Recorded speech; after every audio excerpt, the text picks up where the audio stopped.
മുഖ്യമന്ത്രി കൺവെൻഷൻ ഉദ്ഘാടനം ചെയ്ത് ആദ്യം പറഞ്ഞത് തന്നെ പി.വി. അൻവർ വഞ്ചിച്ചു എന്നാണ്. എം.വി. ജയരാജൻ ഇന്നും അതേ കാര്യമാണ് പറയുന്നത്, അൻവർ വഞ്ചിച്ചു. ഇത്തരത്തിലൊരു വഞ്ചകൻ എന്ന തരത്തിലൊരു പ്രചാരണമാണ് CPM അഴിച്ചുവിടുന്നത്. എങ്ങനെ പ്രതിരോധിക്കുന്നതിന്? മുഖ്യമന്ത്രി പറഞ്ഞ പ്രസംഗത്തിലെ ചില വാക്കുകൾ ഞാൻ കേട്ടു. എനിക്കത് കൃത്യമായി കാണാൻ കഴിഞ്ഞിട്ടില്ല. അപ്പോൾ കൃത്യമായി ഇന്ന് ഈ നോമിനേഷൻ കൊടുത്ത് ഈ തിരക്ക് കഴിഞ്ഞ് മുഖ്യമന്ത്രി പറഞ്ഞ കാര്യങ്ങൾക്ക് നാളെ നിലമ്പൂരിൽ പത്രസമ്മേളനം വിളിച്ച് കൃത്യം ഇത് മാത്രമൊന്നുമല്ല പറഞ്ഞത് പലതുമുണ്ട്. കറിവേപ്പിലയായി എടുത്തു കളഞ്ഞില്ലെന്ന് എങ്ങനെയാണ് അദ്ദേഹം പറയുക? UDF-മായി ചർച്ച നടന്നുകൊണ്ടിരിക്കുമ്പം 3 ദിവസങ്ങൾക്ക് മുമ്പ് സതീശൻ വാതിലടക്കുന്നതിൻ്റെ 3 ദിവസം മുമ്പ് കേരളത്തിൻ്റെ മുഖ്യമന്ത്രി എങ്ങനെയാണ് P.V. അൻവറിനെ കറിവേപ്പിലയായി എടുത്ത് കളഞ്ഞില്ലേ എന്ന് പറഞ്ഞത്? അപ്പോൾ എന്നെ കളയും എന്നുള്ള വിവരം അദ്ദേഹത്തിന് എവിടുന്നാണ് കിട്ടിയത്? എവിടുന്ന് കിട്ടി? ആരാണ് അദ്ദേഹത്തിന് ഈ ഉറപ്പ് കൊടുത്തത്? മുഖ്യമന്ത്രി മറുപടി പറയണ്ടേ? അവരൊറ്റ കാര്യം ഞാൻ ഇപ്പോൾ സൂചിപ്പിക്കുന്നുള്ളൂ. മറ്റു കാര്യങ്ങൾ നാളെ ഞാൻ കൃത്യമായ പത്രസമ്മേളനം വിളിക്കുന്നുണ്ട്, നിങ്ങളോട് പറയും. ഒറ്റൊരു കാര്യം സൂചിപ്പിക്കാനുള്ളത്, നോമിനേഷൻ ഞങ്ങൾ കൊടുക്കുമ്പോൾ എൻ്റെ കൂടെ വരുന്നത് ഞങ്ങളെ പ്രധാനപ്പെട്ട നേതാക്കളോ സാമൂഹിക നേതാക്കളോ സാമൂഹിക നേതാക്കളൊന്നുമില്ല. ഇന്നലെ കൂട്ടായി ഞങ്ങൾ എടുത്ത തീരുമാനം, കേരളത്തിൻ്റെ മലയോര മേഖലയിലെ കർഷകരെ പ്രതിനിധീകരിച്ചുകൊണ്ട് ഒരു സാധു കർഷകനുണ്ടാകും, ഒരു വഴിയോര കച്ചവടക്കാരുണ്ടാകും, ഇവിടുത്തെ ഓട്ടോറിക്ഷ ഡ്രൈവർമാരെ പ്രതിനിധീകരിച്ചുകൊണ്ട് ഒരു ഓട്ടോറിക്ഷ തൊഴിലാളി. ഈ 3 തൊഴിലാളികളാണ് ഒരു നോമിനേഷൻ കൊടുക്കാൻ പോകുമ്പം സ്ഥാനാർത്ഥിയുടെ കൂടെ 3 പേരാണ് പോകാനുണ്ടാവുക. അല്ലാത്ത ഇവിടുത്തെ ഒരു ടാറ്റയോ ബെർലയോ അദാനിയോ ഒന്നുമില്ല. അദാനിയായിട്ടൊന്നും നമ്മൾക്കൊരു പാർട്ട്ണർഷിപ്പും ഇല്ല. എൻ്റെ പാർട്ട്ണർഷിപ്പ് ഈ നാട്ടിലെ പാവപ്പെട്ട ജനങ്ങളാണ്. ആ പാർട്ട്ണർമാരായിരിക്കും എൻ്റെ കൂടെ നോമിനേഷൻ കൊടുക്കാൻ പോകാനുണ്ടാവും. അമീർ മാഷ് ഉൾപ്പെടെ ചർച്ച വേണമെന്ന കാര്യമാണ് പറഞ്ഞിരിക്കുന്നത്. അപ്പോൾ ലീഗിൻ്റെ ഒക്കെ ഇടപെടൽ ഇനിയും ഉണ്ടാവുകയാണ്. എന്തെങ്കിലും സാധ്യതകൾ ഇനിയും അവശേഷിക്കുന്നുണ്ടോ? എനിക്ക് ഒറ്റ കാര്യമേ പറയാനുള്ളൂ. ഇനി ഞാൻ മരിച്ചു വീഴണം, മനസ്സിലായില്ലേ? ഈ തെരഞ്ഞെടുപ്പ് ഇപ്പോൾ ഞാൻ നിങ്ങളെ മുന്നിൽ ഇവിടുന്ന് ബിസ്മിയിൽ ഇറങ്ങാൻ പോവുക. ഈ ഇറക്കം ഈ തെരഞ്ഞെടുപ്പ് ഗോതയിൽ നിന്ന് കയറുന്നവരെ വോട്ടിംഗ് 19-ാം തീയതി വൈകുന്നേരം 5 മണി വരെ എനിക്ക് ജീവനുണ്ടെങ്കിൽ ആ ഗോതയിൽ ഞാൻ ഉണ്ടാകും. അത്രയേ ഉള്ളൂ. അമീദ് മാഷ് പറയുന്നതും ഈ പറയുന്ന കുഞ്ഞാലിക്കുട്ടി സാഹിബ് പറഞ്ഞതും ഈ രാഹുൽ മാങ്കൂട്ടത്തിൽ പറഞ്ഞതും ഒക്കെ ഒന്നാണ്. എന്താണ് ഈ പിണറായി അവസാനിക്കുന്നത്? രാഹുലിനെ കുറിച്ച് ഇപ്പോൾ ഇന്നലെ വേറൊരുത്തൻ പറയുന്നത് കേട്ടു. അല്ല, ആരെനിക്കറിയില്ല, പറഞ്ഞത് കേട്ടു. പറഞ്ഞത് ശരിയാണെങ്കിൽ അൻവർ വിളിച്ചു വരുത്തിയതാണെന്ന്. ഞാൻ വിളിച്ചു വരുത്തിയതല്ല, അദ്ദേഹം ഒളിച്ചു വന്നതുമല്ല. അദ്ദേഹം എന്നെ വിളിച്ച് എൻ്റെ സൗഹൃദം, അദ്ദേഹവുമായി എനിക്ക് സൗഹൃദമുണ്ട്, എനിക്കൊന്ന് നിങ്ങളെ കാണുന്നതാണ്, നിങ്ങൾ വരുമെന്ന് പറഞ്ഞു. ഈ കൊലായി മുഴുവൻ ഇതേപോലെ ആളുകൾ നിൽക്കുന്ന പച്ച വെളിച്ചത്തിലാണ് അദ്ദേഹം വന്നത്. അദ്ദേഹം തലയിൽ മുണ്ടിട്ടൊന്നുമല്ല വന്നത്.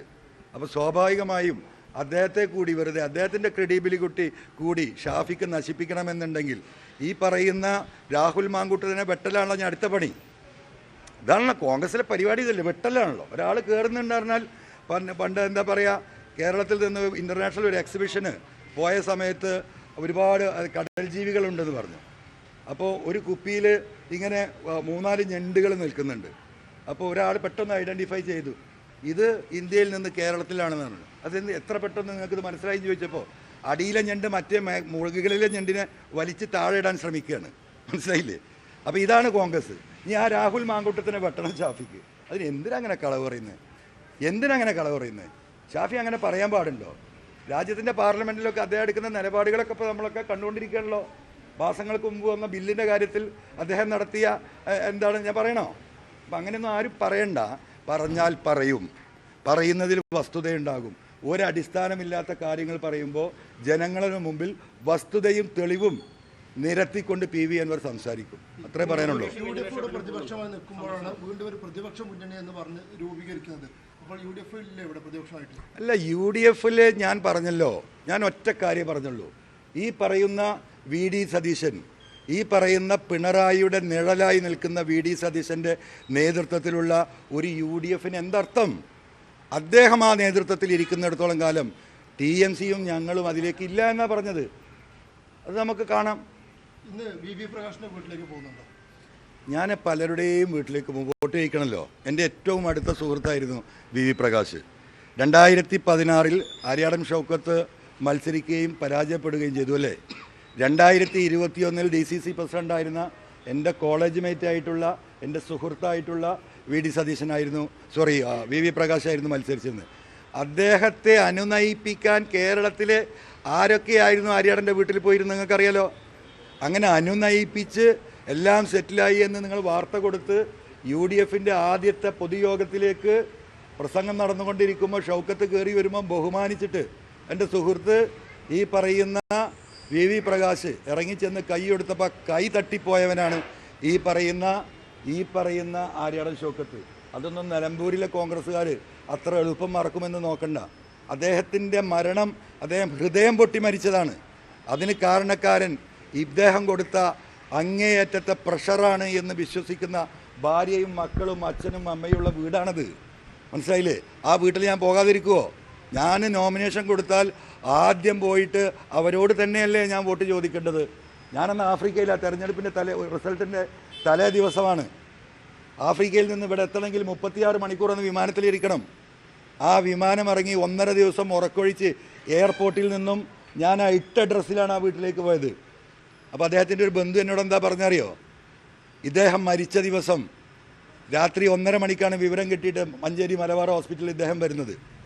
ഈ ശവം ബോഡി കണ്ടതിന് ശേഷം അദ്ദേഹം കുറച്ച് മാറി നിന്ന് ഫോണിൽ ചിരിച്ചുകൊണ്ട് സംസാരിക്കുന്നു. ആരാ പറഞ്ഞത്?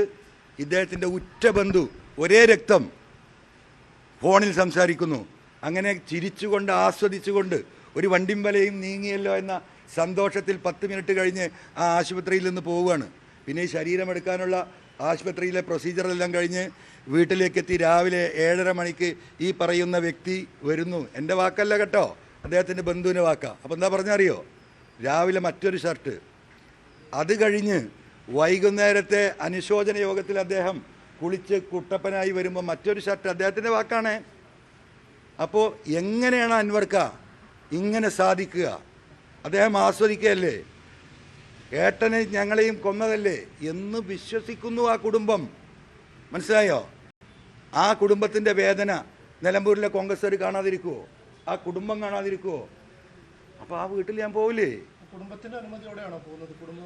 എന്ത് വോട്ട് ചോദിക്കാൻ ഏത് സ്ഥാനാർത്ഥിക്ക് ഏത് വീട്ടിലും പോകാൻ പറ്റില്ലേ? ഞാൻ ഒറ്റ കാര്യം ചോദിക്കട്ടെ, DCC പ്രസിഡൻ്റാണല്ലോ, അദ്ദേഹം വോട്ട് ചോദിച്ച് ഈ പറയുന്ന നിങ്ങളൊക്കെ കൊട്ടിഘോഷിക്കുന്ന എന്താ പറയുക കേരളത്തിൻ്റെ സാംസ്കാരിക സാമൂഹിക നായകൻ ആ വീട്ടിലൊന്ന് പോയി വോട്ട് ചോദിക്കുമോ? അതിന് ധൈര്യമുണ്ടോ? ഇതുവരെ പോയിട്ടില്ലല്ലോ. ഇനി PV അൻവർ പറഞ്ഞിട്ട് പോകല്ലേ എനിക്കറിയില്ല. ആ പോയാൽ അതിൻ്റെ വിവരം അതിൻ്റെ അകത്തുനിന്ന് അറിയുകയും ചെയ്യും. എന്തേ ആ വീട്ടിലേക്ക് പോലും പോകാൻ കഴിയാത്തത്? അത് നിലമ്പൂരിലെ കോൺഗ്രസ്സുകാർക്ക് അറിയാം. അതവരാലോചിക്കട്ടെ. ഞാൻ പോകും, ഞാൻ വോട്ട് ചോദിക്കാൻ പോകും. ഞാനൊരു ആദ്യത്തെ വോട്ട് ആ വീട്ടിൽ നിന്നാണ് ഞാൻ ചോദിക്കാൻ പോകുന്നത്.